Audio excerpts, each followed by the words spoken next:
속아 먹자. 오빠 맛있게 먹어. 잠깐만 오빠, 이게 뭐야? 오빠 우리 헤어져. 무슨 소리야? 갑자기 왜?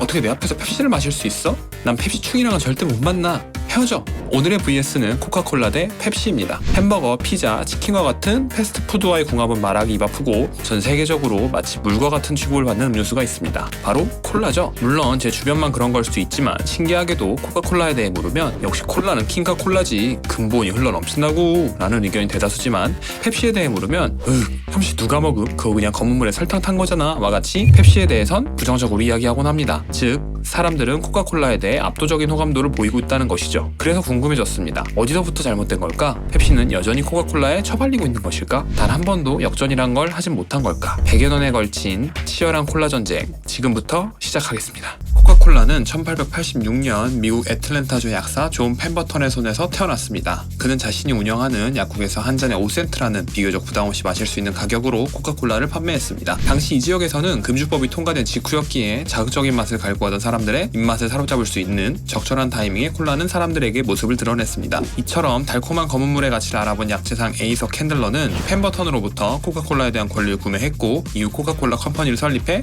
본격적으로 콜라 생산에 뛰어들었습니다. 펩시는 1898년 미국 노스캐롤라이나주에서 약국을 운영하던 약사 칼렙 브래드햄에 의해 제조되었습니다. 펩시 역시 선풍적인 인기를 끌었지만 코카콜라에 미치지는 못했습니다. 그럼에도 콜라라고 불리우는 음료 시장이 생긴 지도 얼마 되지 않은 데다가 워낙 폭발적으로 성장하고 있는 블루오션 그 자체였기 때문에 1등을 멀리감치 보내버리고 천천히 결승전을 향해 달려오는 2등에게도 떨어지는 고물이 꽤나 많은 시장이었기에 펩시는 꽤 짭짤하게 수익을 올리고 있었습니다. 그렇게 시장에 안착한 펩시 목표는 오직 코카콜라를 제치는 것이었습니다. 하지만 12년이라는 시간 동안 쌓은 코카콜라의 이성은 철벽 그 자체였고 펩시는 코카콜라의 그림자를 따라가기 바빴습니다. 황새가 뱁새를 쫓던 와중에 뱁새의 가랑이가 찢어지는 사건이 발생하게 됩니다. 그건 바로 펩시의 설탕 선물 계약의 실패였습니다. 이게 아니라 요 선물입니다.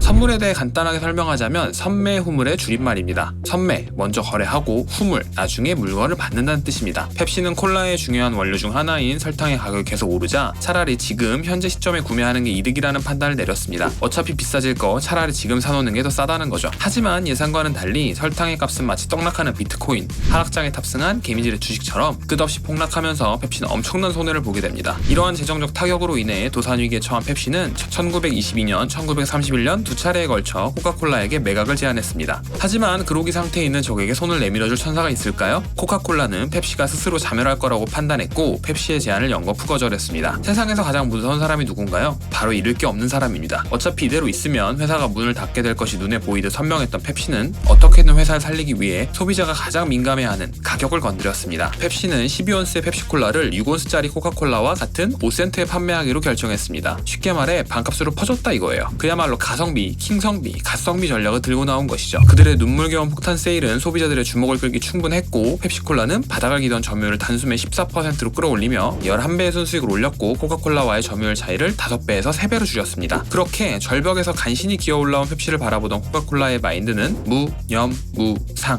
아무런 관심조차 없었습니다. 당시 코카콜라의 점유율은 46%, 넘사벽 그 자체였습니다. 마치 무선 이어폰 시장의 에어팟과 같달까요? 그렇게 두 기업의 첫 번째 라운드는 완벽한 코카콜라의 승리였습니다. 하지만 반전이 없으면 둘의 대결에 콜라 워라는 별칭이 붙을 리가 없겠죠?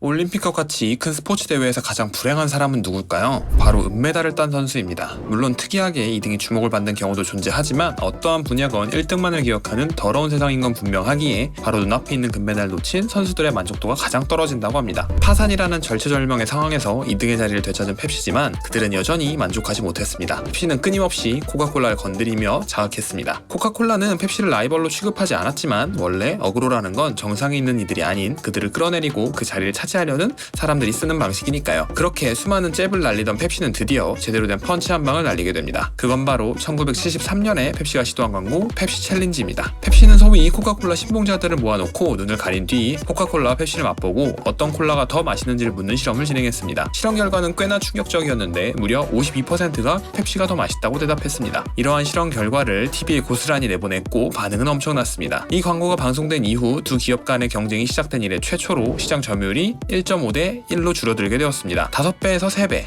3배에서 1.5배까지. 이젠 코카콜라가 좀 쫄릴 때가 된 것 같죠? 끊임없는 추격전 속에 코카콜라는 속이 조금씩 타들어가기 시작했습니다. 축구나 야구를 좋아하시는 분들이라면 경험으로 판단하건대 무조건 특정 팀이 이길 거야 라고 확신할 수 있는 매치업들이 존재합니다. 하지만 스포츠를 사람들이 사랑하는 이유는 불확실성 때문입니다. 절대 일어나지 않을 것 같은 각복 없는 드라마라는 짜릿함이 사람들을 스포츠에 미치게 하는 가장 큰 이유일 겁니다. 소위 기적이라고 불리우는 경기들의 패턴은 다음과 같습니다. 1. 약팀이 흔들리지만 생각보다 잘 버틴다. 2. 그러다가 예상치 못한 상황이 벌어진다. 3. 강팀은 당황하고 실수를 거듭하다 자멸한다. 이를 펩시와 코카콜라의 관계에 대입해보자면 펩시는 두 번의 파산 위기에도 포기하지 않고 오뚜기처럼 일어났습니다. 그리고 펩시 챌린지라는 일격을 코카콜라에게 날리죠. 그럼 이제는 무슨 일이 벌어질 차례? 코카콜라가 흔들어줘야 팝콘을 뜯을 각이 나온다고 할 수 있겠죠. 예전과는 달리 둘 간의 간격이 점점 가까워지고 있음을 직감한 코카콜라는 펩시와의 격차를 벌리기 위해서 안정보다는 변화를 택했습니다. 그건 바로 지금까지도 회자되는 코카콜라 역사상 최대의 실수, 신제품 뉴코크 출시였습니다. 코카콜라의 야심찬 신제품 뉴코크는 무려 20만 번의 블라인드 테스트를 거치고 400만 달러라는 어마어마한 금액이 투자된 실패해선 안 되는 꼭 성공해야만 하는 제품이었습니다. 1편을 뛰어넘는 후속작이 나오지 않는 것처럼 기존의 익숙한 코카콜라의 맛과는 완전히 달라진 뉴코크에 대한 반발은 코카콜라 측의 예상을 뛰어넘었습니다. 코카콜라는 펩시 챌린지를 분석하면서 사람들이 코카콜라가 아닌 펩시를 선택한 이유를 단맛에서 찾았습니다. 눈이 가려진 상태에서 사람들은 보다 단맛을 지닌 것을 선호한다는 것이죠. 그런 결론을 가지고 보다 단맛을 첨가한 코카콜라를 출시하자는 결론에 이르렀고, 기존의 코카콜라에 대한 선호도와 소비자들이 좋아하는 단맛을 추가한 신제품은 무조건 성공할 수밖에 없다고 연구진들은 생각한 거죠. 하지만 뭐든지 밸런스가 제일 중요한 법입니다. 출시 이후 뉴코크에 대해 무려 50만 회에 달하는 컴플레인이 발생하며 코카콜라 직원들의 퇴근조차 불가능해지는 사태에 이르자 코카콜라는 결국 뉴코크를 출시한 지 채 3달도 되지 않아 뉴코크 생산을 중단했습니다. 이러한 코카콜라의 패착으로 인해 펩시와 코카콜라의 격차는 좁혀졌지만 익숙했던 맛이 돌아오자 사람들은 다시 코카콜라를 애용하기 시작했고, 뉴코크라는 최악의 실패작이 오히려 노이즈 마케팅으로 작용해 코카콜라는 다시 상승세에 진입하게 되었습니다. 두 번째 조건과 충족되었지만 코카콜라는 무너지지 않았습니다. 두 번째 라운드 역시 코카콜라의 승리였습니다. 역시 기적은 기적일 뿐인 걸까요? 10번 찍어 안 넘어가는 나무가 없다 란 말이 있습니다. 뭐든지 포기하지 않고 끈질기게 달려들면 결국은 이뤄낼 수 있다는 걸 의미하는 속담이죠. 10번 찍어도 안 넘어가면 어떻게 해야 하나요? 다른 나무로 갈아타야죠. 펩시는 수많은 우여곡절을 겪었지만 그럼에도 여전히 코카콜라를 꺾지 못했습니다. 100여 년 동안 지속된 치열한 콜라 논쟁은 결국 코카콜라의 승리로 끝나는 듯 했습니다. 그렇게 패배자 펩시는 새로운 시장으로 발걸음을 돌리기 시작했습니다. 그 시장은 바로 건강식품이었습니다. 어느 시점부터다 라고 정확히 이야기할 순 없지만 서서히 사람들은 그저 맛있고 자극적인 것보다는 몸에 좋은 것을 찾기 시작했습니다. 물론 톡 쏘는 탄산의 유혹은 뿌리치기 어렵지만 콜라는 몸에 해롭다는 인식이 퍼지며 언제나 화랑새일 것 같았던 콜라 시장의 파이 역시 쪼그라들기 시작했습니다. 이에 반해 주스, 스포츠 음료와 같이 웰빙 음료에 대한 인기는 날이 갈수록 치솟고 있었습니다. 이러한 시장의 흐름 변화를 펩시는 놓치지 않았고, 우리에게도 잘 알려진 트로피카나 게토레이, 립톤과 같은 스테디셀러들을 보유하며 건강 음료 시장의 주도권을 움켜쥐었습니다. 하지만 펩시는 여기서 멈추지 않았습니다. 영화관에 가면 콜라만 먹나요? 콜라 옆에 팝콘이 없으면 섭섭하죠. 마실 게 있으면 씹을 게 땡기기 마련이거든요. 펩시는 이러한 소비자의 니즈를 놓치지 않았고 스낵 분야에도 진출하기 시작했습니다.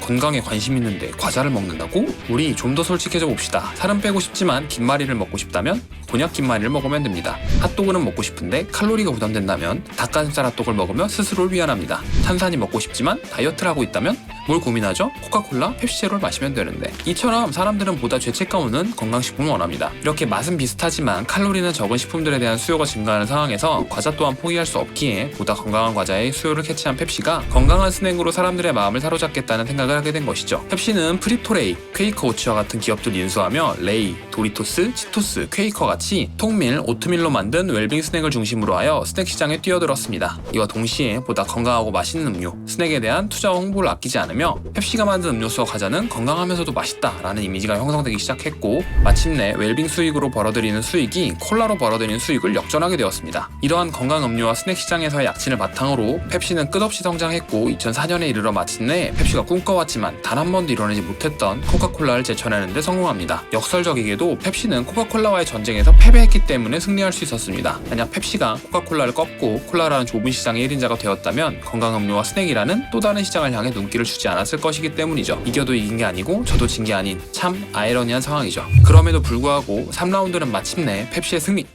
코카콜라는 매출과 같은 경제적 지표에서 펩시에 밀리는 모습을 보여주지만 코카콜라라는 브랜드 파워는 여전히 강력하며 펩시는 이에 한참 미치지 못합니다. 굳이 비유하자면 유재석이 코카콜라라면 펩시가 박명수 같은 느낌이랄까요? 이미지나 인지도 측면에서는 유재석이 압도적일지 몰라도 차은이 형은 투자도 잘하고 사업도 잘한다고 들었거든요. 세상에 영원한 승자는 없다는 것입니다. 분명 코카콜라가 그냥 발필 기업은 아닐 테니까요. 새로운 식품 전쟁에서는 과연 누가 이길지 굿이나 보고 떡이나 먹죠. 오늘은 여기까지.